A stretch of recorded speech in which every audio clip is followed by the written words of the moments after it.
I've been a physician over 30 years, been a coroner since the 90s, deputy coroner.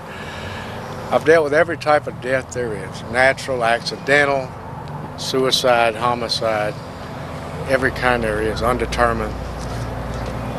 This was the most gruesome, unnatural death that I've seen. You're watching Totally True Crime. Totally True Crime. Lacey Ellen Fletcher was born on the 25th of November, 1985, to her parents Sheila and Clay. She was their first and only child.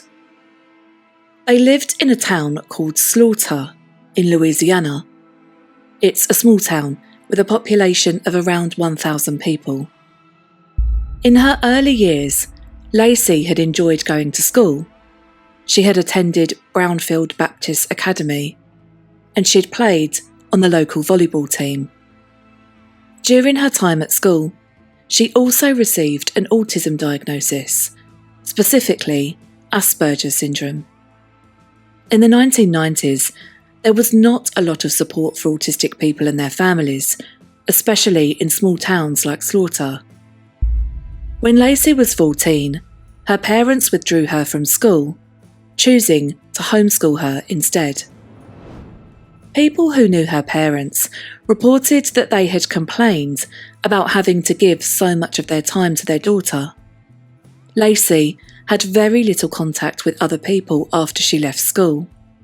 She would see her neighbours every now and again, and she would love to watch Disney movies, but she didn't have any regular contact with anyone other than her parents. During her teenage years, she began to suffer with some mental health issues. She became socially anxious, and her parents took her to see a psychologist in the year 2000. The doctor agreed that she seemed to be suffering from social anxiety.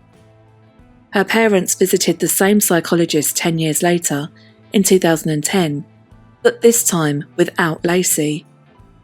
They told them that over the last decade, Lacy's mental health had severely declined. She didn't want to leave the house, and she wouldn't use the bathroom, instead relieving herself on the floor. The doctor told them that Lacy would benefit from being treated in a specialist hospital, but they didn't follow this advice. From around the year 2002, when Lacy would have been 15 or 16 years old, Lacy was no longer seen in public. Her parents had many friends who they would meet up with weekly, and some of them didn't even know they had a daughter. A man called Jess Easley was a friend of Sheila and Clay's, and he described them as model citizens. He went to church with them every Sunday, and he went fishing with Clay every week. But he had no idea that they had a daughter. Sheila worked as an assistant to the county prosecutor in the nearby town of Zachary, and Clay worked at Baton Rouge Civil War Round Table, an organisation that promotes education around those who fought in the Civil War.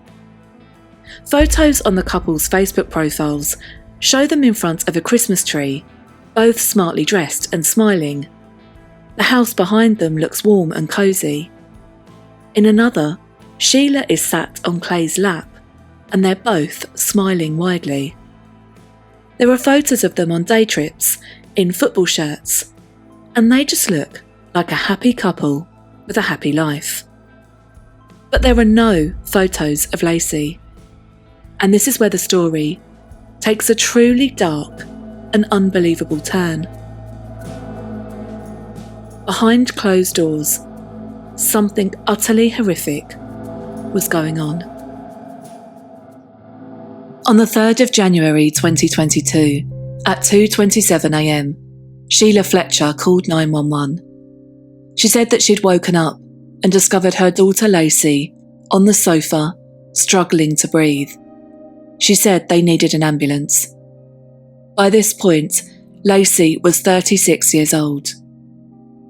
Sheila said that Lacy had a lot of medical conditions and that the police and fire department would need to be dispatched. The officers could never have imagined what they would be walking into. As Officer Dalton Corbin walked into the Fletcher household, he was overwhelmed by a horrendous smell. As he walked into the living room, he noticed a brown leather couch, and fused to that couch was the body of Lacy. She was nude from the waist down, wearing just a t-shirt, and her whole body was covered in her own feces and urine. The officer noticed that Clay, her father, was performing CPR on Lacy, who looked like half of her body had melted into the sofa. Clay checked Lacy for her pulse, but he couldn't find one. Lacy's body was in a fetal position, and the sofa beneath her was so rotten that it had a gaping hole in it, which is the part of the sofa that Lacy's body had fused itself to. There was a knitted green blanket covering most of her bottom half. In shock, Officer Corbin asked Sheila if Lacy had any medical conditions. She said that her daughter had Asperger's syndrome and that she hadn't eaten for the past few days. Sheila admitted that Lacy had not been seen by any medical professionals in years. Medical professionals arrived at the home, but they were too late. Lacy was pronounced dead. I wish I could describe the true horror of the photos of Lacy and the couch, but it's physically impossible. They're available online because the coroner in this case wanted them to be shown, because this case is one of the most horrendous cases of physical and emotional neglect that America has ever seen. Dr. E.L. Bickman, he was the coroner who arrived at the scene to examine Lacy's body. Here he is, talking to Newsnight about what he saw when he arrived at the house. When I walked in, the house smelled of a stench of, it smelled like a sewer, a septic tank, and also a smell of death. I've never smelled that in my life. I've dealt with decomposed bodies. I've dealt with all sorts of death, degradation, whatever. Never experienced this in all of my career. When I walked through the door, to the right of me in the kitchen, Clay and Sheila Fletcher were standing there. Clay was standing there emotionless. The mom had her head between her knees. I saw a tear or two. To the left was the living room where Lacy was. I immediately went through there. I didn't stop and socialize with the parents. I went in there to where Lacy was. And it still bothers me today. And like I said, I've seen every kind of death there is. I've seen elderly people die of natural causes. I've seen suicides, homicides. I've seen everything there is. I've never seen a homicide like this. I have never seen an individual, a human being, literally tortured and allowed to die while she is alive. I've never seen that in my life. I've seen decomposed bodies of someone that drowns. You find the body a week later. That's one thing, and they're decomposed. Lacy did not decompose. She rotted in her own body in that hole, in that sewer, in the couch. There were insect droppings, rodent, mouse droppings all over on the mantle near the fireplace. But talking about her legs being crossed, basically because of her condition, and this has been years, her legs were crossed because they were in contractures, what we call contractures. The muscles, tendons, bones just become so immobile from not being moved that they just stiffen and they stay that way. And she was like that in that position because she was in so much pain that she was trying to lift her body out of that hole because it hurt, it stung, it was horrible. She didn't have the energy to lift her body out of that hole. Lacy's body was extracted from the sofa and taken for an autopsy. The details from her autopsy are up there with the worst that I've ever read. It was estimated that Lacy had been on the sofa for 12 years. She weighed 96 pounds, the average weight of a 10-year-old girl. She was chronically malnourished. Her hair was matted with feces and infested with maggots. There were also maggots in the sofa where she had laid, and all over her body, including in several open wounds where her bones were visible. The coroner said that the only things in her stomach were her own feces and pieces of spongy yellow foam, the same foam inside the cushions of the sofa that she was fused to. She had an ulcer on her lower back that was graded as stage 4, the worst type of ulcer, and it was so deep that it exposed her sacrum and was a foot wide. An ulcer on her head was so severe that it exposed part of her skull. Her legs had crossed over each other and were, in layman's terms, frozen in this position because she hadn't been able to move for years.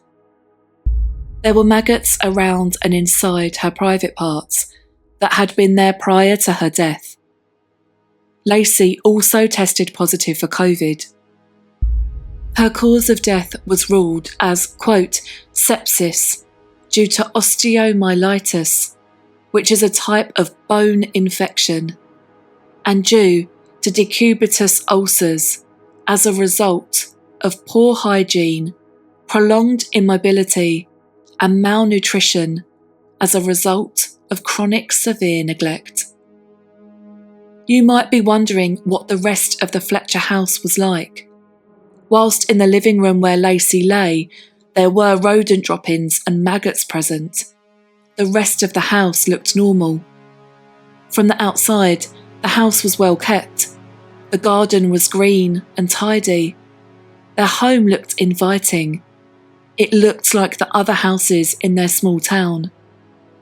Nobody could ever have expected such horror inside. And what's even crazier is that Lacy's aunt and uncle lived just a 5-minute walk away from the house their niece was literally rotting away in, and they didn't come and visit her. News reporters descended on the small town of Slaughter and spoke to the Fletchers' neighbours and friends. Their reactions were mixed. Some of their friends fiercely defended the couple, telling reporters that they were being portrayed as evil parents when they weren't. Others were in disbelief, and many of their neighbours had no idea they had a daughter living in the house, including a family on the same street who had lived there for 12 years. The Fletchers were not arrested straight away for the neglect of their daughter. This case was complex and unique, and the police needed to try to put together an accurate picture of Lacy's life. During a police interview, her parents made several statements that needed to be proven or disproven. One was that Lacy had something that they said was called locked-in syndrome. It's a rare neurological disorder that is categorised by complete paralysis of all voluntary muscles, except those that control your eyes. If this was true, Sheila and Clay never sought help for their daughter, and there was no evidence of this on Lacy's medical records. They said that Lacy had refused to move from the couch and that they would bring food and drink to her, as well as set up a potty for when she needed to go to the bathroom. But Lacy only weighed 96 pounds. She looked skeletal.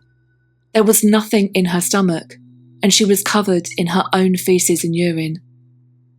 What shocked investigators more was the revelation that just days before Lacy died, her parents had gone on an out-of-town trip to celebrate New Year, and Lacy had been left on her own.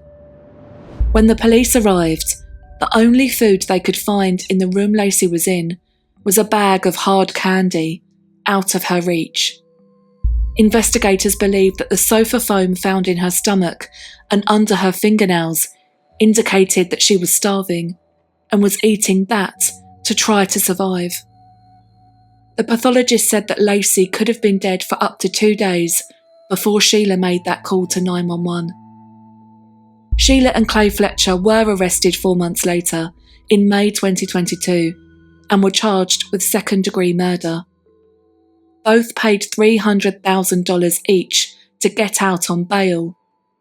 Initially, a judge threw out the charges against them because their paperwork had defective language in it, but they were re-indicted by a grand jury in June 2023, again on second-degree murder charges. The couple pled no contest to the charges brought against them. But whilst they pled no contest, their defence team were quick to try to redirect any blame on their clients, instead putting the blame right back onto Lacy. Lacy controlled them. They, like the judge said, they took the path of least resistance. She controlled them. She said, no, I'm not going to do this. I'm not going to brush my teeth. I'm not going to comb my hair. I'm not even going to see a doctor on FaceTime. These defence attorneys are also the ones that are supporting clients who said that Lacy had locked-in syndrome, and it left me wondering how someone who is completely paralysed could refuse care. Prosecutors said that Lacy's autism had meant that she'd become non-verbal and wouldn't have been able to protest their offers of care. It was also revealed that during the 911 call Sheila made, she didn't know her daughter's age. She stumbled over her words. The operator asked her 3 times, and Sheila had to think about it before saying Lacy was 31. But she wasn't. She was 36. The court also played the 911 call where her parents said they're doing CPR on Lacy. Here's an extract from that call.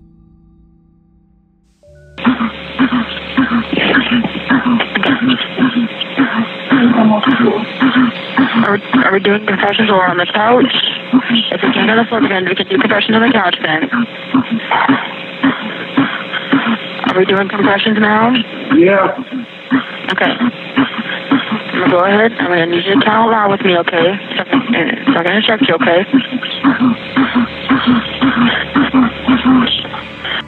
When the police found Lacy, she was curled up in a fetal position, fused to the sofa by her rotting flesh. And a medical examiner said it would have been impossible to do the CPR on her like they said they were doing in that call. And in her professional opinion, they were pretending to do CPR for the benefit of the call handler. The district attorney's office wanted the couple to be jailed immediately after entering their pleas, but the judge allowed the couple to have an extra 2 weeks out on bond before they had to surrender to the authorities. In court, the judge heard 6 hours of testimony from 11 different witnesses, and both defendants cried. They both admitted that they could have done a lot more to prevent their daughter's death.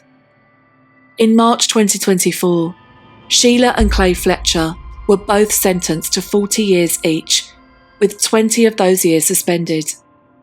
When they are released, they will be on probation for 5 years. This case is one that has deeply affected many people. Those who knew the family, those who had known Lacy in her younger years, families and advocates of people with mental health disorders and neurodiversity, and members of the public who heard her story yet struggled to understand it. With love and support, Lacy could have lived a happy and full life, but she was failed by the 2 people who should have been her biggest champions. Instead, she was left to die in the most despicable and inhumane way. Jerry Lee Howe was Lacy's 9th grade teacher, and in an online tribute, she said, quote, "Lacy was precious and a wonderful spirit. She had the most beautiful blue eyes and the most precious smile. I am absolutely heartbroken. She was gentle and sweet and loving, and she deserved to be loved." There is no excuse for what happened. None. Thank you for watching. If you found this video interesting, please subscribe for more weekly true crime videos like this. You've been watching Totally True Crime.